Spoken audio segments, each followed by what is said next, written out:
काफ़ी सारे यूजर्स को पता नहीं ऐसा क्यों लगता है, या तो उनको बहुत सारे कन्फ्यूजन है क्रिप्टो के टैक्स को लेके, या फिर अभी तक उन्होंने क्रिप्टो का जो टैक्स है वो समझा ही नहीं है कि कैसे आपके ट्रांजेक्शन पे जो टीडीएस है वो अप्लाई होगा, कैसे आपका 30% टैक्स अप्लाई होगा, कैसे आप क्लेम करोगे, कैसे आप गवर्नमेंट को पे करोगे। बहुत सारे कन्फ्यूजन है आप सभी के। एक और बहुत बड़ा कन्फ्यूजन है आप सभी के बीच में, वजीरेक्स के P2P ट्रेडिंग प्लेटफॉर्म को यूज करके क्या हम बिना जो टीडीएस है वो पे किए ट्रेड कर सकते हैं, या फिर बोल सकते हैं कि यूज कर सकते हैं। P2P में आपका जो टीडीएस है वो कहाँ कटेगा, कैसे कटेगा, डिटेल में इस वीडियो के माध्यम से मैं आपको एक्सप्लेन करने वाला हूँ। अगर आप भी वजीरेक्स एक्सचेंज का P2P प्लेटफॉर्म यूज करते हैं USDT को बाई करने के लिए या फिर सेल करने के लिए, तो आप सभी के लिए वीडियो काफी इंपॉर्टेंट होने वाला है। तो आप इस वीडियो को लास्ट तक देखिएगा। उम्मीद करूंगा कि आप सभी को वीडियो अच्छा लगेगा। सबसे पहले कुछ बातें हैं वो आप सभी को समझनी होगी टीडीएस या फिर टैक्स को समझने से पहले। टैक्स कैसे काम करता है वो आप थोड़ा सा समझ लीजिए। डिटेल में समझना चाहते हैं पॉइंट बाई पॉइंट, सो इसी वीडियो के डिस्क्रिप्शन में मैं आपको लिंक प्रोवाइड करवा दूंगा।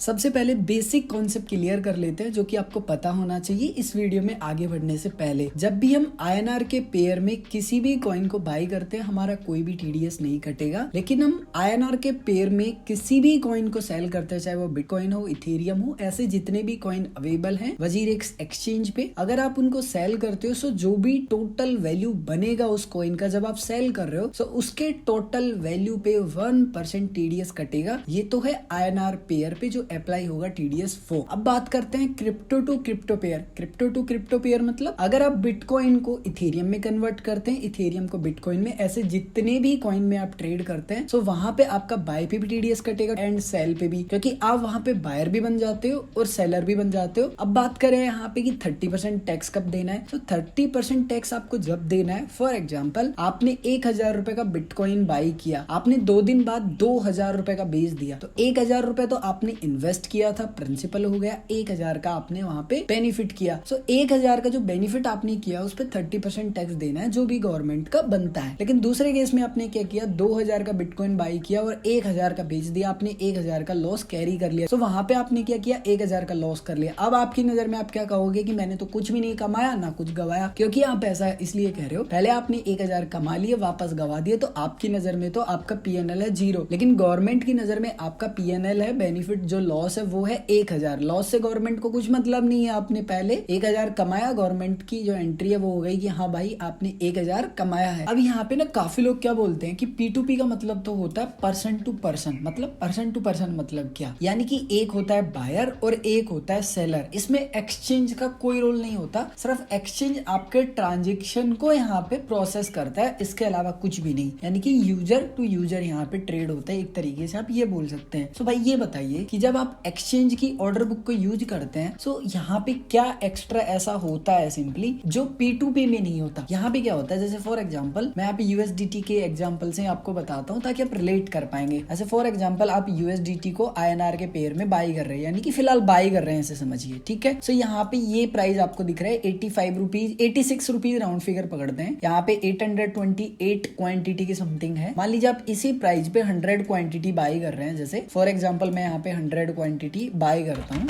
ठीक है। 100 क्वांटिटी का 8610 रुपीज के समथिंग बनता है, ठीक है। ये मैं पे करूंगा और मेरे डायरेक्टली ये वॉलेट में आ जाएंगे, यानी कि मेरे वॉलेट में जो USDT है वो ऐड हो जाएंगे। लेकिन जो पैसा कटा वो कहाँ से कटा, मेरे वॉलेट से, यानी कि पहले मैंने क्या किया, फंड वॉलेट में ऐड किया। तो यहीं पे जो पूरा सीन है वो चेंज हो जाता है। P2P में हमको वॉलेट में पैसा ऐड करने की जरूरत नहीं है। हम जिस भी यूजर से बाई कर रहे हैं ना, जैसे यहाँ पे मान लीजिए हम इनसे बाई करते 88 रुपीज के हिसाब से, तो हम डायरेक्टली ये जो भी यूजर होता है ना जिससे भी हम डील करते उसको हम डायरेक्टली बैंक अकाउंट में पैसे भेजते। आप चाहे एक्सचेंज के माध्यम से बाई करो, चाहे आप P2P के माध्यम से बाई करो, आपका TDS लगेगा 0 बाई करने पे, ठीक है। INR के पेयर में आप किसी भी कॉइन को बाई करो, चाहे वो USDT हो, बिटकॉइन हो, WRX हो या कोई भी कॉइन हो, लेकिन शर्त ये है कि वो INR के पेयर में बाय होना चाहिए। लेकिन अगर आप INR के पेयर में ही सेल करोगे, चाहे आप P2P को यूज करो या एक्सचेंज की ऑर्डर बुक को यूज करो INR के पेयर में, तो आपका 1% जो TDS है वो तो कटेगा ही कटेगा। एक्सचेंज है वो ही आपका जो TDS है वो काट लेगा, एंड जो भी आपका TDS कटेगा, ठीक है, वो इनकम टैक्स विभाग की वेबसाइट पे जमा कर दिया जाएगा। जब आप ITR फाइल करोगे ना, उस समय आप क्लेम कर सकते हो। काफी लोग बस अभी भी ये भ्रम में जी रहे हैं कि P2P पे उनका टीडीएस नहीं कट रहा है, सो आप भ्रम से थोड़ा बाहर आ जाइए। अगर आपका अभी भी कोई भी कंफ्यूजन है टीडीएस को लेके, सो आप कमेंट करके पूछ सकते हैं। एंड अगेन मैं आपको क्लियर कर दूं,